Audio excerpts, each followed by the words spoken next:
Nay! Ano na naman yon? Natakot ako kagabi. Ha? Bakit? Diyos ko, nalagasan daw ako ng ngipin, Nay. Buti pa naginip lang yun. Ha? Naku, masamang pamahiin yan, na. Pag doon na naginip na nalagasan doon ng ngipin, naku, madami daw pamilya ang mamamatay. Ito, to. Ah. Ah? Ano to? Yan. Sabi-sabi kasi na matatanda, kumagat ka daw sa kahoy para daw hindi matuloy yung masamang pamahiin. Dali na. Ang laki naman ito, Nay!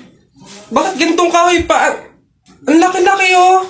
Huwag ka nang maarte dyan. Sinasabi ko sa'yo pag may nangyari masama sa pamilya natin. Ako, ikaw sisisihin yan. Ang laki naman kasi nito. Ah! Mabuti nga yun, sumunod ka sa pamahiin. Mas mabuti na yung siguradong walang mangyayari. Oo, Nay. Oh, hala si Kuya Kenkoy! Ay, hello, hi! Cute mo naman. Picture tayo? Tara, picture tayo. Tara. Anak, smile. Dali, smile. Smile. Oh, ayan, tara. Ah.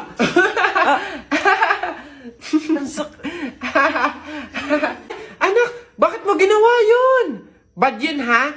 Oh, sorry po, Nay. Natutuwa kasi ako kasi nakita ko si Kuya Kenkoy, eh.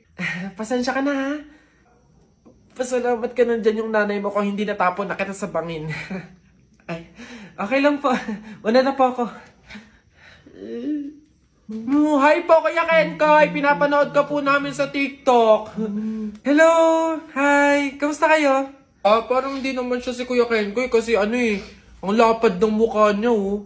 Tapos ang tangkad pala niya. Akala ko maliit lang. Oo nga, para siyang yung kapre ba yun? Yung parang dambuhalang pangit. Mga bata, alam niyo yung kuto? Di ba tinitiris yun? Gusto niyo tirisin ko din kayong dalawa, ha? Uwi! Pagod. May nag-message? Sino to? Bata. Anong message niya? Sagutin niyo po yung tawag ko. Tangina niyo po. Ayaw niyo po sagutin. Sino namang na-invite sa isang event? Si Kenkoy! Howdy mga human being! Samahan nyo ko ngayong araw na to! Let's go! Ano nga bang event yung pinuntahan ko? Ito nga ang Game Zone The Grand Launch. Meron na naman panibagong fun and enjoyment na mga games na ginawa at ipinakilala para sa atin! Sa event nga pala na to, meron silang iba't ibang klaseng booth na mga games kung saan eto yung mga pinaglalaro namin dito. Super fun and nakaka-enjoy talaga lalo na with the family and friends or kapag may extra kan time. Pumasok na kami sa Grand Ballroom kasi malapit na mag-start yung event. Excited na ako. I-comment nyo dyan kung sino yung first ever endorser ng Game Zone. Meet our President Sir Jasper Vicencio. Ang bait nyo ka mo, nilalapitin niya talaga yung mga table para i-greet. Ayun po, hello po Sir Jasper, pengin pera. Ito na ang new face at ang first ever endorser ng Game Zone, the one and only Vice Ganda! Grabe pa, bigotin mo pasabog. Dito is nagkaroon ng media interview at ng question and answer si Miss Vice Ganda and si Sir Jasper Vicencio about sa partnership ng Game Zone. Also, ano ba yung benefit and yung saya na may idulot ng Game Zone. Dito, ipinanood din sa amin ng newest commercial ng Game Zone. Ayun, so after event, umuwi akong happy kasi napakasaya ng experience na to at ng opportunity. At syempre, may nauwi pa tayong giveaway. Thank you, Game Zone! And congratulations! Pera nga ng anak mo na anak ko din, pero anak mo talaga? Ano ba yan? Papatulugin ko na eh. Sa bagay at least para makapaglinis ako.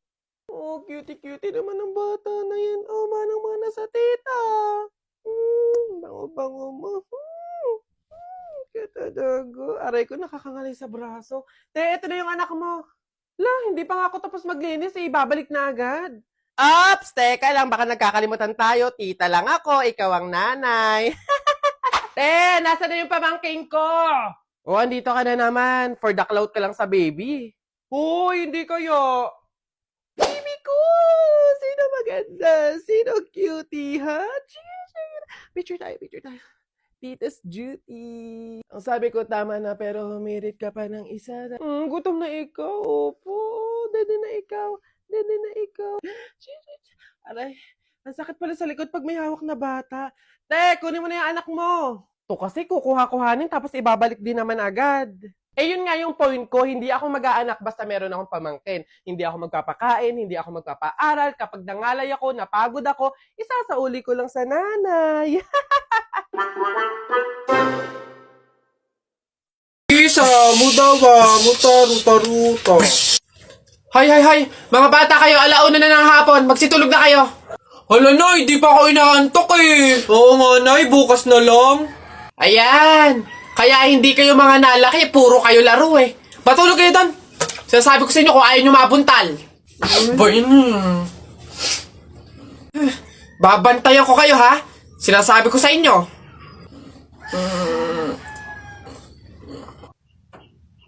Dali, matulog!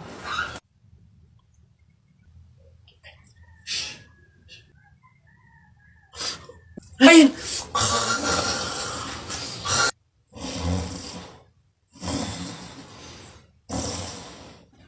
Sabi ni Ninoy Aquino, lahat tayo pantay-pantay. Taas mo yung kilikili mo, lahat tayo patay! T-shirt mo puti, sapatos mo puti. Ikaw na yung nandyan, pero di ka pinili! Hoy! Anong sinabi ko sa inyo? Uwe! Uwe! Itong mga bata. OMG. Wala akong papel. Wala akong ballpen. Manghihiram ba ako? Paano kung i-backstab ka nila? Oo, tsaka baka marinig pa ng mga kaklase natin tapos ipagkalat pa sa ibang section. Nakakaya yun. Feeling ko nga. Wag na nga. Oh, uy, sama-sama sila kumain, no? Sabay ba ako? What if hindi ka naman nila bet? Kumbaga, hindi ka naman belong sa kanila. O kaya, baka mas masarap yung pagkain nila kaysa sa'yo. Di ba? So embarrassing. Oo nga, no. Ano ba yan? Hindi ko na alam yung gagawin ko.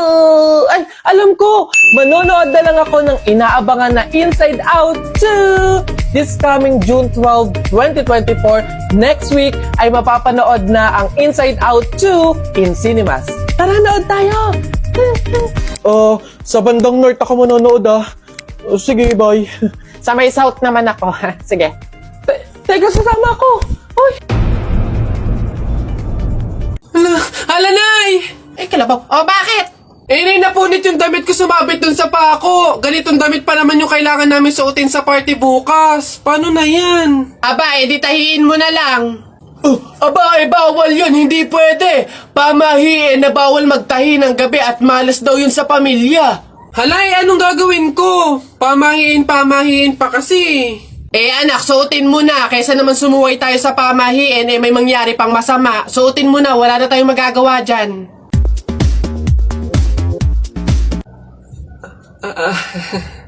Di ba? Ay! Bagong style, unique, trending, fashion. Alam niyo naman ako, lagi nasa uso.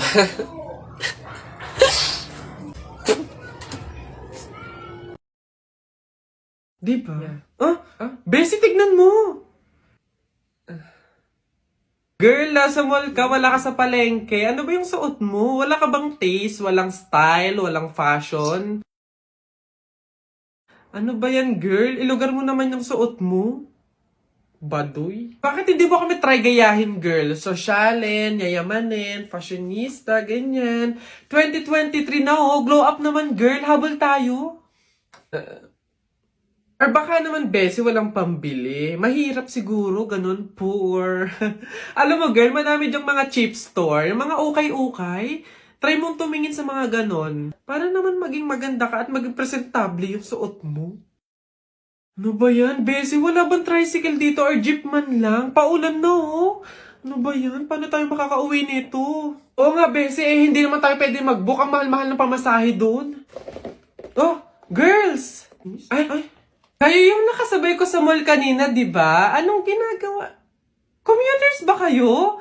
Ay, kala ko naman kasi kung makapan-judge ko yung kanina. Naghihintay kayo dito na ng jeep, no? Tricycle? Kawawa naman pala kayo. Girls, ha, next time ha, wag na wag kasi kayo man-judge ng kung sinong tao, lalo kung hindi nyo naman kilala. And wala namang issue pagdating sa pananamit. Kayo talaga. Sige na, una na ako ha. Ito kasi yung sasakyan ko. Oo, tama. Kahit ganito yung pananamit ko, may sarili akong sasakyan. O sige, una na ako. Wait, sa ganyang pananamit, magkukommute lang kayo. Gusto nyo sumabay? Ah, pwede ba kahit saglit lang? Siyempre naman hindi. After nyo akong i-judge kanina na pampaleng ko yung suot ko and wala akong fashion, walang style, tapos sasabay kayo, wag na lang siguro muna. Bye! Ingat! Ay, wow! Ang ganda nito, girl, pang outfit sa BGC! Buti 50 pesos lang! Eto nga, besi, mukha akong mayaman dito. Bigat. Oh! Hoy! Ay, lo! Kayo pala yan, Diyos ko! Nag-okay pala kayo? Akala ko mga branded yung suot nyo. Akala ko ba, girls, sosyalin, yayamanin. Ay, naku. Grabe kayo makahusga sa akin ng isang araw, ha? O sige na. Again, ha, ang buhay hindi nakadepende sa pera at pananamit. Mayaman, mahirap, or may kaya ka, ang mahalaga, wala kang ginagawang masama. Thankful ka na nabubuhay ka sa mundong to, ganun. O sige na, una na ako, ha? Ito kasi mga pinabili ko, ang dami. Ingat!